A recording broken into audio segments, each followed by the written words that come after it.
Bonjour à tous, nous sommes le 23 juillet 2024 et avec le décalage horaire, nous recevons Monsieur Jean Gagnon qui est québécois et qui va nous parler non pas d'armes à énergie dirigée, mais de ce qu'on peut appeler de l'électrosensibilité, de la pollution électromagnétique dont il a été victime en 2010. Et on va se centrer essentiellement sur l'année 2010. Il nous expliquera rapidement comment est sa vie depuis 2010. Mais 2010 a été un élément fondateur, une année fondatrice dans sa vie, puisque il s'est rendu compte de ce problème d'électrosensibilité et des symptômes qui en sont résultés, mais également de conséquences dans sa vie sociale. Et nous nous arrêterons un petit peu sur l'épisode de la psychiatrie, parce que il n'aurait échappé à personne que dans les témoignages qui ont déjà été reçus, il y a un gros problème dans la psychiatrie, en tout cas visiblement au Canada, mais également en Europe, où les médecins d'une manière générale et les psychiatres en particulier, pour des raisons qu'on ne va pas trop détailler, ne sont pas au courant de ce phénomène d'armes électromagnétiques, ni même d'électrosensibilité et donc par conséquent, une espèce de réflexe pavlovien chez mes confrères est de dire que si nous ne comprenons pas quelque chose, c'est forcément dans la tête du patient que ça se passe et malheureusement, je n'ai que trop vu ça, chez les victimes, de l'injection, Covid. Je l'ai vu, également, même chez des patients atteints de maladies, de Lyme et maintenant chez des victimes d'attaques électromagnétiques.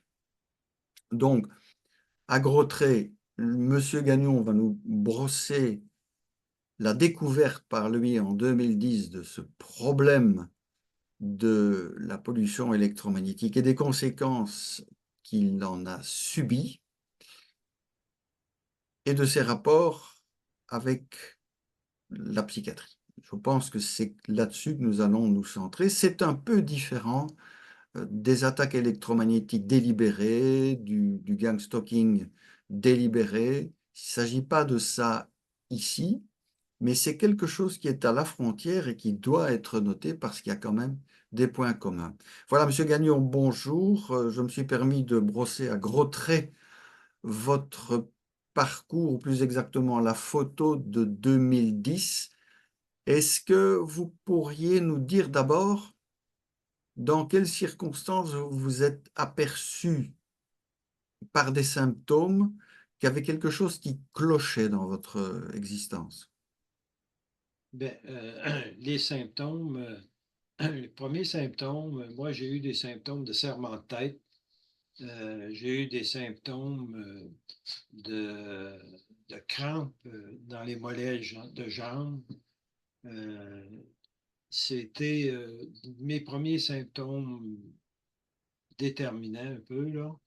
Et puis, naturellement, il y avait aussi un brouillage, un petit peu un brouillage mental. Puis, je me sentais suivi.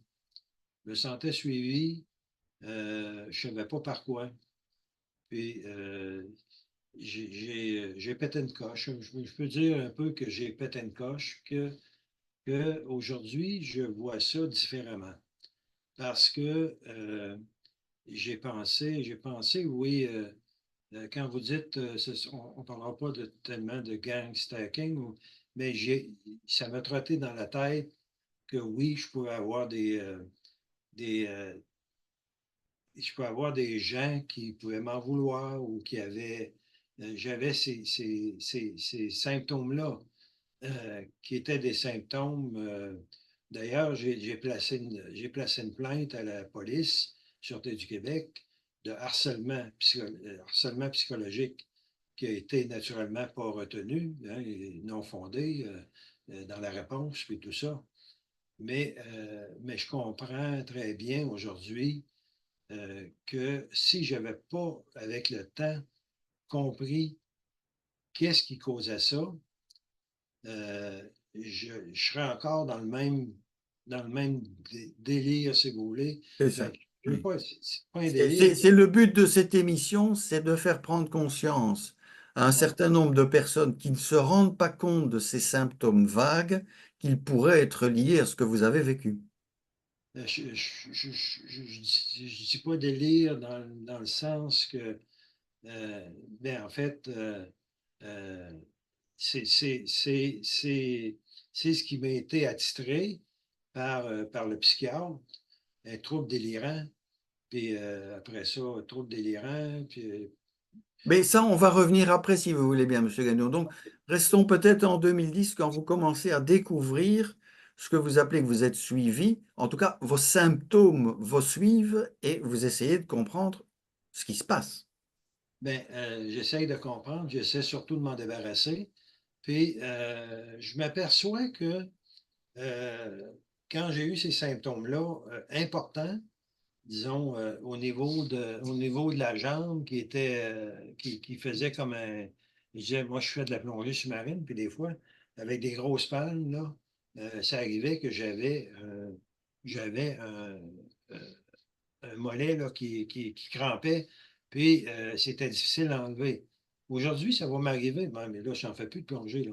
Mais aujourd'hui, ça peut m'arriver dans le lit, là, coucher dans le lit, dans ma chambre, que, oups, il y a un mollet qui vient C'est au lieu ça. de. Et vous m'avez expliqué également que ça, ce sont des symptômes qui vous sont propres, mais vous avez eu de curieux symptômes avec des équipements, je dirais, classiques qui se mettaient en route de manière bizarre. Oui, là, j'ai un des premiers symptômes aussi, c'est que je faisais un peu de mécanique, puis je réparais l'auto de ma bru. Puis, aussitôt que je m'approchais de l'auto avec un grinder, les lumières de l'auto, puis les portes barraient ou débarraient, et j'ai dit, ça se peut pas. Je touche pas à rien, là. J'ai pris une caméra, j'ai mis ça sur un tronc d'arbre, j'ai filmé ça. On peut voir très peu les lumières s'allumer quand je m'approche. Mais aller raconter ça, quand j'ai fait une plainte à la sûreté, que je subissais du harcèlement électronique, puis tout ça, eux autres, ça se peut pas. Bon, ouais, mais écoutez, je vais faire venir des spécialistes. Ils vont, ah, ça coûte cher, ça, M. Gagnon. Puis là, ils veulent rien savoir de ça. Puis, c'est avec le temps que j'ai découvert qu'il y a quelque chose qui se passe. Il y a des phénomènes qui se passent qu'on ne contrôle pas, puis qui arrivent finalement n'importe quand sans savoir qu'est-ce que c'est. Et Puis là, vous pourriez, pardon, Monsieur Gagnon, vous pourriez nous montrer à l'oscilloscope ce curieux phénomène où vous êtes devenu une espèce de pile électrique. oui, mais je pense que tout le monde, hein, Oui, oui, oui, oui, mais tout le monde qui vont le ouais. toucher, il va arriver le même phénomène. Puisque nous parlerons ensuite Oui. du courant du réseau Bon, d'alimentation je électrique. montre Voilà. ici un peu le Donc, vous nous réseau. expliquez, donc ici, c'est l'état de Le base, hein. réseau pollué de la maison, là, quand je touche la sonde de l'oscilloscope, on voit ce qui me passe dans le corps. Fait que ça, c'est des fréquences, des hautes fréquences. On les voit, des fois des hautes, des fois des basses, des harmoniques. On voit maintenant, voyez-vous, euh, là, il y a différents harmoniques qui n'arrêtent pas de bouger ou de donner. Puis, dépendamment, si on s'approche du clavier, exemple, si on s'approche une main du clavier ou on s'approche Ah une oui. main de source électrique on se déplace dans la pièce, dépendamment des résonances qu'il y a, puis tout ça, il y a un phénomène qui se passe qu'on ne peut pas comprendre si on ne le voit pas. C'est ça. Si- Et ceci, Monsieur Gagnon, vous me l'avez un peu expliqué tout à l'heure, moi je suis tout à fait novice là-dedans. Vous m'avez dit, la Terre, normalement, est à 0 volt. C'est Mais ici, entre le neutre et la Terre, oui. ouais, c'est ça. Donc, il ne doit pas y avoir de différence de potentiel. Et ici, ce que vous êtes en train de me dire, c'est qu'il y a tellement de courants fous et de courants sales qu'on n'est plus capable d'avoir un, je dirais, un tellurique propre. Est-ce que c'est bien comme ça que vous l'interprétez? Le mot tellurique, là, je ne sais pas si c'est le bon terme, mais ce que j'ai découvert, puis ce que j'ai vu en allant plus loin là, avec Hydro-Québec, parce ça passe en cours, ça. Hydro-Québec mentionne eux autres, par l'expert d'Hydro-Québec, il dit, nous autres, on livre l'électricité pure à 60 heures sinusoïdale, puis le client doit recevoir la même chose, sans harmonique. Mais aujourd'hui, on est rendu avec plein d'harmoniques. On on- on décompose l'onde avec, comme m'avait dit le Fourier, là, le chose de Fourier qui mesure toutes les harmoniques. Puis ça, j'ai un autre appareil qui le montre très, très bien, là. On voit tout ça. Fait qu'on est rendu avec plein d'harmoniques. Ça circule dans nos maisons, autour de nous autres, dans les fils de maison. Puis ça nous envahit à certains moments plus que d'autres parce que C'est c'est ça, mais tributaire. là, je C'est vous fais tributaire. mettre une pause encore si vous voulez bien, mais là, vous décrivez l'individu victime de ce courant pollué, mais l'inverse est possible aussi, c'est-à-dire que l'activité cérébrale est une activité électromagnétique, l'activité cardiaque, idem, il y a donc un processus de feedback possible. C'est clair. Puis, je vous dirais, c'est tributaire, ces courants-là, du- de notre environnement, de nos voisins. Alors, c'est vrai qu'on peut subir du gangstacking par quelqu'un qui est dans le voisinage, puis qui connaît bien, il synchronise telle fréquence, puis qui envoie ça. De la même façon, ben, on voit que ça existe d'envoyer des courants dentaires pour les pêcheurs, envoyer des courants dentaires pour faire sortir les vers de terre. Les vers sortent de terre, puis ils les attrapent comme ça. Ça existe, ça. Euh, ça fait des dommages énormes, énormes, énormes. Cette semaine, j'ai découvert un autre dommage. On n'a pas parlé, monsieur Couvert, je n'en parlerai pas tout de suite, mais c'est, c'est phénoménal les dommages que ça fait, puis des dommages qu'on ne peut pas voir, qu'on ne peut pas Oui, prendre. de nouveau, Monsieur Gagnon, une toute petite pause, parce que ça explique aussi pourquoi certaines victimes n'échappent absolument pas aux armes électromagnétiques, quelle que soit la profondeur à laquelle ils se trouvent, parce qu'il y a des attaques par satellite, des attaques par tour 5G, mais à partir du moment où la Terre elle-même est polluée par ce genre de choses, elle OK. agit dans les deux sens, c'est-à-dire comme émetteur et comme récepteur, et des personnes mal intentionnées mais bien équipées peuvent s'en servir pour agresser certaines victimes. Certainement. Ça, disons au début de mes connaissances, mes recherches, et tout ça, euh, j'ai pensé sans savoir comment, puis si ça se pouvait ou quelque chose, on entend toujours dire, mais c'était dans le temps de l'installation des compteurs intelligents, là, puis ces compteurs-là émettaient, puis tout ça, puis c'est quand j'ai passé en avant de ça que je me suis rendu compte oups, là, ça m'envahissait, puis tout ça. Puis par après, quand j'ai fait les recherches sur ces compteurs-là, j'ai vu que oui, regardons ça, ils ne sont pas encore approuvés de mettre des compteurs intelligents, mais il y en avait déjà Mhm. qui shootait à toutes les 30 secondes, en premier à toutes les 3 secondes, puis sur les premières séries en 2005-2006, puis un peu plus tard, en 2008-2009, les Centrons-Neutron, là, je ne me souviens pas le modèle, là, eux autres, ils shootaient plus fort, un onde plus C'est ça. fort, puis moins souvent, par contre. Mais D'accord. c'était régulier, ils envoyaient les ondes régulièrement. Fait qu'on commence à voir quand tu te promènes dehors ou quand tu es chez vous avec plein de maisons autour de toi, d'où ça vient, qu'est-ce qui se passe. Parce que ces compteurs-là communiquent avec l'autre compteur, communiquent avec l'autre compteur, communiquent avec une centrale. C'est un réseau complet, là. Voilà, Euh, donc vous avez utilisé le mot réseau d'ailleurs, donc de nouveau l'utilisation à des fins nuisibles paraît assez évidente. Mais j'aimerais bien que vous nous racontiez, à partir donc en 2010, vous vous dites je vais quand même essayer de comprendre ce qui se passe et vous allez essayer de vous extirper de cet environnement pollué électromagnétiquement et vous allez vous retrouver dans un bois. Et puis de ce bois, vous allez vous retrouver dans un hôpital psychiatrique. Et si vous voulez bien, on va faire rapidement l'historique. c'est un peu ridicule, mais c'est de même que ça se passe. C'est le corps humain qui réagit, tout simplement. Je suis en train de canner des tomates avec ma cuisinière, les 4 ronds au maximum, les 4 ronds rouges au maximum. Puis, je fais chauffer de l'eau pour mettre la tomate dedans pour qu'elle se peule bien. Et puis, tout d'un coup, ça prend un serrement de tête. La tête me serre ici, là. C'est pas un mal de tête, comme un mal de tête, tu as pris trop de vin ou trop de.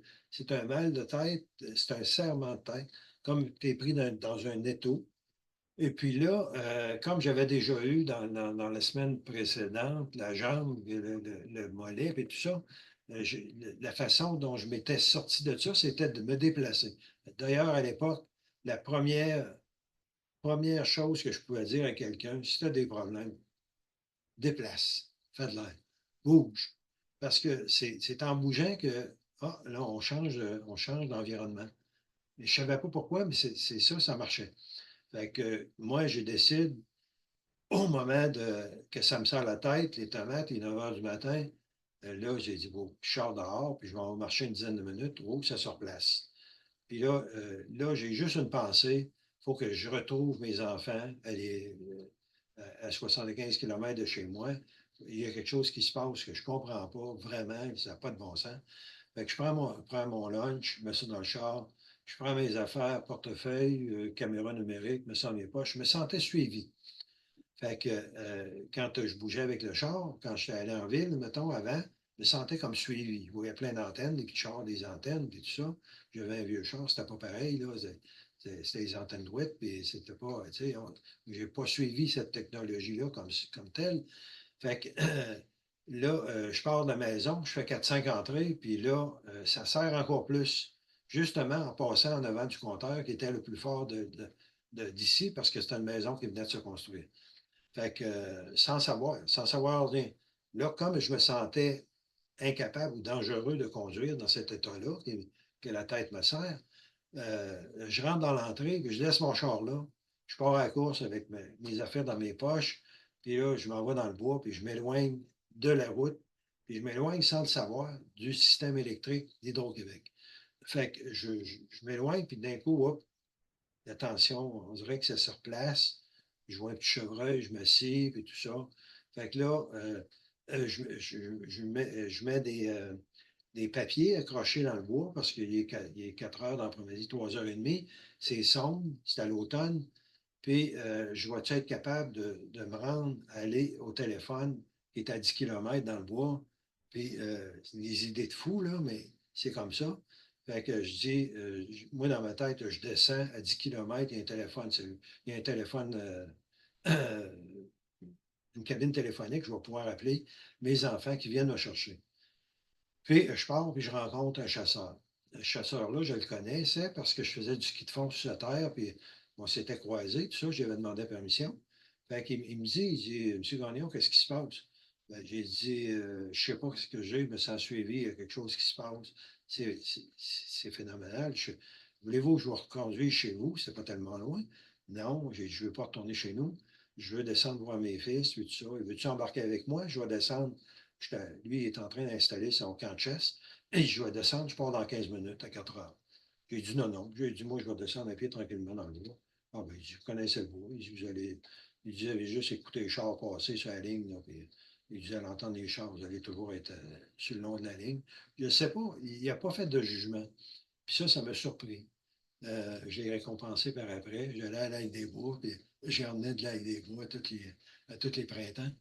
mais, mais, mais j'ai jamais su, le fond de sa pensée, s'il a pensé qu'il est malade ou il ne m'a pas traité comme un malade, en tout cas. Fait que, il m'a donné un fruit parce qu'il voyait que j'avais, puis une chemise en laine, parce qu'il voyait que ça pouvait être frais, puis tout ça. Monsieur Gagnon, à ce stade-ci, donc, vous fouillez l'électromagnétique polluante, mais dans ce bois, vous vous sentez mieux. Je me sentais bien, là. C'est ça. Là, Et donc, en là, fait, vous allez sortir du bois, et pour votre malheur, mais on va abréger un peu là-bas, vous allez être envoyé à l'hôpital parce que, évidemment, ce que vous racontez est inconcevable. Donc, si c'est inconcevable pour un médecin, c'est donc que vous êtes malade du cerveau, comme on dit. Et Oui. donc, vous allez entrer à l'hôpital. Vous pouvez nous raconter un petit peu comment ça se passe, au fond, bien, avec le petit personnel, entre guillemets, et comment ça va se passer mal avec ceux qui vraiment, en principe, sont les sachants dans cet hôpital. À l'hôpital, premièrement, là, j'ai réussi à appeler mes fils qui viennent me rejoindre. Puis, je ne veux pas rentrer là parce que je dis à mes fils, il se passe quelque chose de pas correct. Fait qu'à 7 heures, ils arrivent, on rentre pour s'inscrire. Et puis là, on me traite de psychose contrôlée. Ah oui, Alors, je vous interromps. Le mot de psychose contrôlée, je le trouve particulièrement succulent parce que c'est ce qu'on appelle un oxymore, c'est une contradiction dans les termes. Une psychose, ça se contrôle pas. Mais donc, il y a une espèce de création sémantique en psychiatrie qui est assez fascinante. est-ce que c'est parce que mes enfants étaient là, aux côtés de moi, ou je ne sais pas. Mais, psychose contrôlée, fait que là, on s'en va, il m'emmène dans une salle d'internement à l'urgence. Et puis, l'urgentologue m'examine, fait tous les tests, puis tout ça. Ils disent, les infirmières viennent me voir, me donnent à manger. Puis là, ils disent, on peut-tu checker le sang, les drogues, puis tout ça? J'ai dit, oui, check tout. J'ai dit, je cite pour ça. J'ai dit, si vous prenez une prise de sang, vous en prenez deux, une pour moi et puis une pour mon fils. Il va partir avec. Parce qu'il se passe quelque chose que je ne comprends pas. Puis, ils le font. Ils donnent deux injections, il y a deux capsules. Ils donnent la capsule à mon fils. Je dis, prends ça, mets ça dans le congélateur.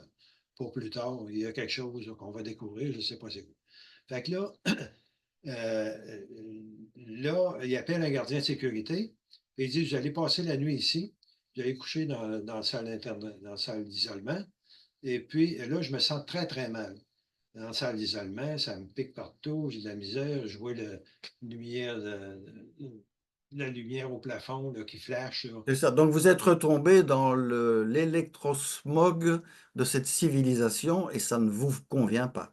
Pire que ça, ils m'ont filmé pendant ce temps-là. C'est après que j'ai vu dans mes notes qu'il y avait une ordonnance de filmage entre telle heure et telle heure pour 3 heures à peu près. C'est l'heure que je vous ai dit quand ils m'ont permis de sortir de la salle C'est d'isolement. vrai. Mais on observe quand même que vous n'étiez dangereux ni pour vous-même, ni pour les autres. Vous étiez dangereux pour le corps médical, simplement parce que le corps médical ne comprenait pas ce qui vous arrivait. Fait que là, ils disent, on va faire voir le psychiatre demain matin. Parfait. J'ai dit, fait que le lendemain matin, je me réveille sur une tête d'oreiller souillée, dont les poils sortaient, puis il y a une infirmière qui passe. Qu'est-ce que vous faites là, avec ça? Ben, j'ai dit, j'ai dormi là-dessus. Ben, ils ont dit, ça se peut pas. Un hôpital qui vient d'être rénové, ils ont mis 4 ou 5 millions. Elle dit, c'est impossible, fait longtemps que je travaille ici, puis il n'y a jamais eu de ça. Ben, là, j'ai dit, écoutez, j'ai dit, monsieur Dancause, le gardien de sécurité qui était là, qui me surveillait pour que je me sauve, il dit, j'ai dit, faites un rapport. Fait que, il dit, ouais, mais je ne suis pas ici. Moi. J'ai dit, vous êtes gardien? J'ai dit, vous avez un document de rapport. Il fait le rapport, il marque dessus. Le rapport a été naturellement euh, disparu. Mais, puis les poils que j'ai donnés à l'infirmière, qu'elle a mis dans une enveloppe avec mon nom dessus, tout est noté dans mes dossiers médicaux. Le directeur de l'hôpital a dit, ben, nous autres, on n'a pas besoin de garder des preuves. On n'a pas de loi qui nous oblige à garder des preuves. Fait que c'est écrit, là. Il l'a fait disparaître. C'est le même directeur d'hôpital là, où est-ce qu'on a eu des problèmes avec la COVID, là, qu'il y a des gens qui sont morts dans les choses, puis qu'ils n'ont pas fait le. Parce qu'il y a des maladies nosocomiales qui peuvent venir de ça, ces plumes-là. C'est pas grave, il fallait qu'ils gardent l'agrément de Santé Canada pour dire que c'était le meilleur hôpital du Québec. Fait que là, fait que, ça fait en sorte que je vois le psychiatre. Le psychiatre arrive le lendemain matin avec mes enfants. Puis j'ai dit, vous venez me voir demain matin, je vais vous voir. Fait qu'ils viennent me voir. Puis là, le psychiatre, il dit, Monsieur Gagnon, qu'est-ce que. Il dit, voulez-vous monter en psychiatrie? J'ai dit oui. J'ai dit, je suis ici de me faire soigner. Mais... Fait que là, l'infirmier, il vient me voir avec deux baguettes et il dit, j'aurais besoin d'un test rectal et un test nasal. Ah, j'ai dit, non, non. J'ai dit, moi, je ne suis pas ici pour ça. Là. Je suis venu parce que j'ai un problème. Mais j'ai dit, ça n'a pas rapport. Je ne sais pas pourquoi vous voulez faire ça. Il n'est pas question, vous me jouez dans le derrière, puis dans le nez. Mais ma bru qui est au côté de moi, laissez-vous faire, M. Gagnon, bon vous soigner. Blablabla. Non, pas en tout. Fait que là, l'infirmier, il vient, il va, il retourne au comptoir, il revient avec une chaise roulante, puis un drap. Puis là, il veut que je m'assoie là-dessus. J'ai dit, qu'est-ce que tu fais avec ça? Ben, il dit, c'est pour vous monter en psychiatrie. Bon, j'ai dit, je suis capable de marcher, là. Fait que là, j'ai dit, c'est quoi l'affaire? Les portes vont être barrées, là, le mec que je suis rendu là? Il ne voulait pas me le dire, mais à deux reprises, il va au comptoir, il revient. Et là, il dit, oui, les portes vont être barrées. Ah, ben, j'ai dit, pas en tout. Il dit, fais venir la police, moi, je ne rentre pas ici. Pas question, je ne monte pas ici. Fait que là, le psychiatre revient me voir et il dit, il dit, vous voulez plus monter, M. Gagnon? J'ai dit, non. J'ai dit, pas question. J'ai dit, moi, j'ai un site pour passer un test psychiatrique. Je ne connaissais pas ça, rien du tout. Fait que je pensais que c'était un test, il allait me parler, qu'il allait, qu'il allait prendre il allait prendre connaissance de ma vie, qu'est-ce qui se passe dans ta vie. Mais il avait juste parlé 10 minutes. Il m'avait parlé 10 minutes avant. Là. Il dit, avez-vous des enfants? Oui, j'ai 3 enfants. Quels sont les noms? Ah, puis là, après ça, je sais ce que vous avez. Ça prendrait de la médication. J'ai dit non, il n'y en a pas question. Donc, il vous suspectait d'être drogué aux médicaments ou je sais pas quoi, enfin de délirer, de délirer. Et alors, je me permets d'avancer un petit peu. Oui, oui. Ce qui va quand même vous être donné, c'est quand même une médication importante à tel point que sur les 9 jours où vous allez rester à l'hôpital, vous avez perdu complètement le souvenir d'une journée entière. La seule journée que j'ai pris la médication en arrivant à- à la réception de la psychiatrie, la dame me dit, ben, vous avez de la médication à prendre, 3 médicaments, Seroquel, de l'Aldol et du Lativan. Et j'ai dit, non, non, je ne prends pas ça. J'ai vu mon père mourir dernièrement là, avec une panoplie de médications, puis qui me disait qu'il avait mal à la tête, qu'il avait des problèmes. Puis c'est moi qui est allé s'occuper, puis aller rencontrer son docteur. J'ai dit non, non. Et je ne prends pas ça. Puis là, finalement, ouais, mais vous êtes obligé, psychiatre. Ben, j'ai dit, là, j'avais peur de me faire shooter, moi. Oui, oui, mais Fait vous aviez raison. Et puis vous allez, là aussi on va pousser un peu, mais vous allez vous retrouver devant un juge, on va dire un juge des libertés. Au fond, le psychiatre va essayer de faire en sorte de vous laisser à l'intérieur avec un avocat qu'on vous désigne pour vous, mais qui est en même temps l'avocat de la clinique qui essaie de vous garder. Et c'est le juge qui va intervenir en disant, ben, il n'est pas question d'aller dans un cirque pareil. c'est ça, parce que moi, j'avais consulté cet avocat-là un mois auparavant pour une histoire de succession. Puis là, c'était le même avocat, même firme qui représentait l'hôpital contre moi. Fait que j'ai dit, il y a un problème déontologique. Ben, là, le juge, il regarde ça, il dit effectivement, il dit, il y a un problème déontologique. L'avocat, il dit, ouais, mais il n'y a pas eu de facture. Mais j'avais demandé la facture à mon gars d'aller à la boîte à mal avant de revenir, parce que j'ai dit, mes enfants, il faut que vous soyez là ce matin-là. C'est la journée la plus importante de ma vie, après peut-être votre naissance puis mon mariage. Mais c'était la journée la plus importante. Mon fils est allé à la boîte à mal, puis il y avait une facture de la compagnie d'avocats. Fait que j'ai présenté ça. Là, ça a tourné de bord. Le vent a tourné complètement. Le juge il voulait me fournir un avocat avant qu'on commence parce qu'il dit, vous n'avez pas d'avocat, M. Gagnon? J'ai dit non. J'ai dit, je n'en veux pas. Et il dit, moi, vous en fournir un? Non, je n'en veux pas. J'ai dit, moi, ce que je veux, j'ai dit, c'est que vous m'écoutez. Puis là, il dit, là, il voit l'affaire déontologique. C'est là que ça a changé complètement. Il dit, M. Gagnon, vous pouvez vous en tourner chez vous. Ça a pris 15 minutes. Vous pouvez vous en retourner chez vous. Quand je suis retourné pour aller chercher mes biens à l'hôpital, en présence du gardien de sécurité et tout ça, là, le psychiatre ne voulait pas me laisser sortir. Ah Le oui, psychiatre n'était pas là, c'était l'infirmière. Elle dit, moi, je ne peux pas c'est faire ça. ça. Je vous interromps toute petite anecdote belge. Effectivement, j'ai connu quelqu'un avec qui finalement ça s'est passé comme ça. C'est le juge qui est allé en psychiatrie en disant Madame Untel dit qu'elle est victime d'attaques électromagnétiques. Ça n'est pas une maladie en soi, c'est une opinion politique. Je vous demande de laisser sortir la patiente.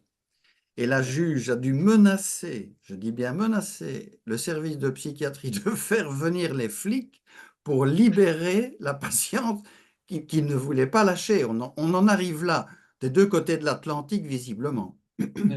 L'avocat, pas l'avocat, mais l'infirmière, elle dit, je ne peux pas vous laisser partir, ça prend un ordonnance. J'ai dit, appelle le juge. Elle dit, ici, c'est pas le juge qui mène, c'est le psychiatre. J'ai dit, non, la justice, c'est le juge qui mène. Fait que j'ai dit, appelle-les. Puis là, ça a pris 15 minutes, puis qu'elle parlait au psychiatre, puis le psychiatre disait non, non, puis ça a Et fini c'est- que. Il dit, écoutez, le gardien de sécurité est là, il peut témoigner. Si que le juge, il m'a dit, il dit, OK, vous pouvez retourner chez vous. Fait que c'est fou, là. Oui, mais ceci résume très bien et de manière très colorée, je trouve, quelque chose de particulièrement sombre. C'est quand même une C'est très sombre. psychiatrie abusive qui ne veut pas reconnaître qu'elle est telle et que certains juges, je dirais, honnêtes et appliquant la loi, sont obligés de se battre contre les psychiatres. On voit bien que les psychiatres estiment qu'ils sont au-dessus du juge et que c'est eux qui doivent décider. Intimement, c'est ce qu'ils pensent. Ben, il y a eu une enquête de fait par le droit là, que je vous ai parlé, qui représente l'Association de défense du droit santé mentale. Dans les 3 années qui suivent, il y a eu une enquête. 0 personne sort de la psychiatrie. J'ai été le seul à pouvoir sortir sans avocat et tout ça. 0 personne, à cause de la preuve déontologique qu'il y Oui, oui, avait, là. oui, oui.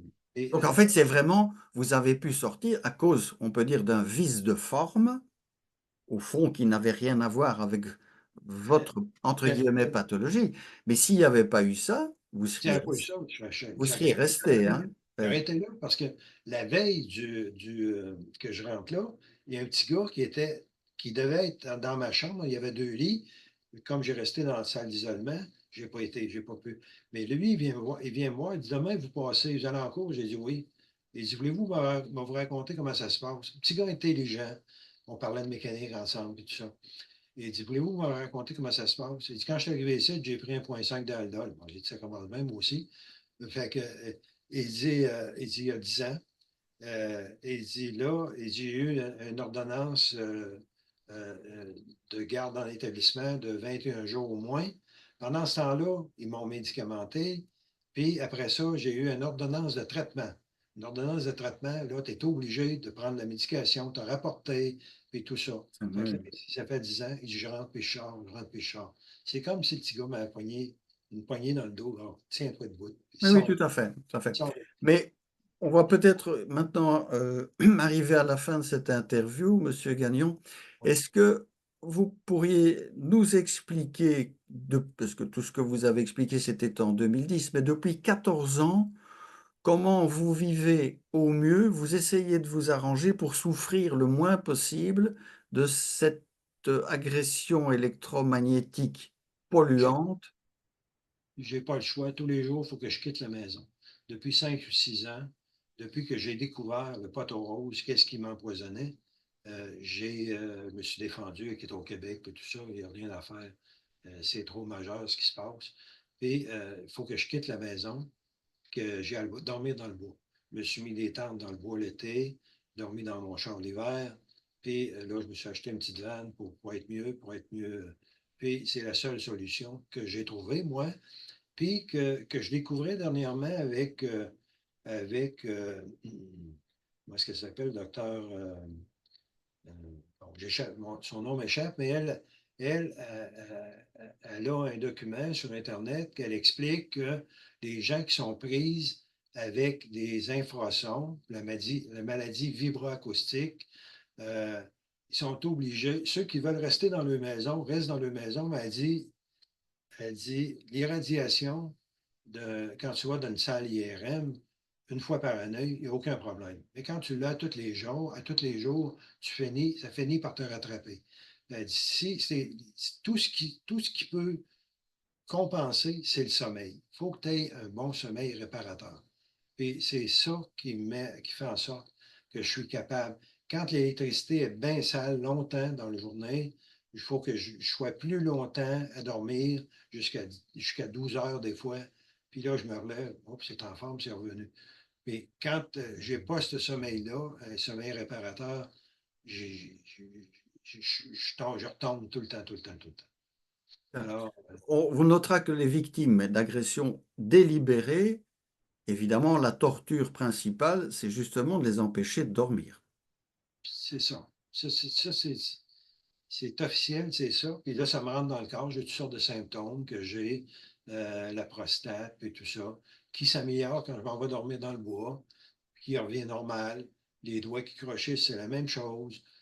J'ai plein de symptômes qui se remettent. C'est plus long, par exemple. C'est long parce que ça fait. Il était tellement longtemps sans savoir qu'est-ce qui se passait. En Mhm. 2017, une dame de l'armée qui m'a accompagné, qui m'a passé des instruments, vérifié l'électricité, puis j'ai pu comprendre qu'est-ce qui se passait dans l'électricité, puis apprendre, puis j'ai eu des ingénieurs qui me back, pas backé, mais qui me font, auxquels je peux poser n'importe quelle question, puis qui répondent scientifiquement. Ça, oui, ça se peut, ça. Mhm. Fait que là, j'ai compris qu'est-ce qui se passait, puis on est tous empoisonnés par l'électricité, à plus ou moins haut niveau. Puis les gens qui se sentent ciblés, mais comme vous dites, ils sont tout le temps parce qu'il y a le satellite, parce que partout où ce que tu vois, il y a de l'électricité, puis il y a la Terre en commun. Fait que le fil conducteur, c'est la Terre. La Terre est supposée d'être à 0 volt, pas supposée d'avoir du courant. Puis moi, ici, je peux mesurer des fois 3, 4, 5 volts. Parce que les autres, ils mesurent le neutre, 0 volt, puis ils mesurent pas le pic, ils mesurent pas le haut puis le bas qui passe en. Ils mesurent pas le. Il faut mesurer le peak to peak. Puis c'est ça. Puis là-dedans, il faut regarder aussi qu'est-ce qui se passe comme électricité. Il se passe-tu des hautes fréquences? Il se passe-tu. À Mhm. cette heure, il envoie des courants DC pour faire marcher toutes nos affaires électroniques. Ça pollue ça énormément. Oui. Ben, écoutez, je pense que c'est vraiment le message le plus intéressant de l'ensemble de ce témoignage intéressant à de multiples titres. Et je voulais vous remercier, Monsieur Gagnon, de nous avoir fait un éclairage, à mon avis, aussi précis et aussi original de cette nuisance dissimulée. Je vous remercie, monsieur Couvreur, de m'avoir reçu parce que je trouve tellement important. J'ai pensé au suicide, j'ai appelé à l'aide, puis effectivement, ils sont venus, puis tout ça. Puis j'ai pu montrer aux policiers, j'ai passé devant la cour, devant le juge. J'ai eu ces gens-là, c'est tout du bon monde. J'ai passé, puis j'ai demandé de prendre des mesures avec mes instruments dans la salle de cour pour expliquer qu'est-ce que je vivais, puis qu'il fallait qu'ils arrêtent les affaires électronique, puis tout ça pour être capable. Puis le juge m'a accepté, il est sorti, il dit, vous allez sortir 15 minutes, prends le temps qu'il faut. J'arrive là avec des vêtements sur la tête pour me protéger. Il faut juste de l'instruction. Moi-même, si ça m'était arrivé qu'un gars de mon âge, exemple, 10 ans, j'aurais dit, quand j'avais 50 ans, il m'aurait dit ça, j'aurais dit, va te faire soigner le père. Mhm. J'aurais dit. Alors, c'est ça. Puis pourtant, la technologie, j'aime ça au bout. J'ai travaillé dans les technologies, dans les moteurs, puis tout ça. Puis j'aime ça, mais c'est ça. Ça nous arrive du jour au lendemain. On ne sait pas. On ne sait pas tout ce qui arrive. Mais je pense que votre témoignage permettra à un certain nombre de personnes de se rendre compte qu'elles sont victimes de cette nuisance qui peut amener, comme vous le dites, à des situations gravissimes. Bon, À tout, encore une à tout. fois, Monsieur Gagnon, un grand merci. Je vais vous laisser dormir parce que maintenant, il est tard au Québec et Il vous y a êtes en 2 heures, train de... c'est mon heure. Je vais me coucher vers 2, 3 heures du matin. Puis je suis dans le bois, puis je suis correct, puis je suis bien, puis tout ça, il n'y a pas de problème. Mais en terminant, justement, ces gens-là, faites l'expérience d'aller dormir dans le bois. Rien, apportez absolument rien. Puis il faut, il faut surtout, parce que quand on s'éloigne de l'électricité, on s'éloigne de tout. Mhm. Il y a des places, il y a des zones blanches ou presque blanches, là. Puis c'est ça. Il faut y penser. Puis parlez-en surtout. Parlez-en. Eh bien, merci encore et on va se quitter là-dessus. Et merci encore, Monsieur Gagnon. Et si vous voulez approfondir, moi, je suis Oui, ouvert à des gens on qui ont des, mettra, on des pourra mettre techniques. votre adresse email ou C'est ce ça, que vous il y a souhaitez. des choses des gens on pourra aller au fond des choses. Avec plaisir. Je vais noter ça d'ailleurs. Merci encore, Monsieur Gagnon, et bonne nuit. Merci beaucoup. Bonne nuit à vous aussi. Bonne journée à vous. Merci.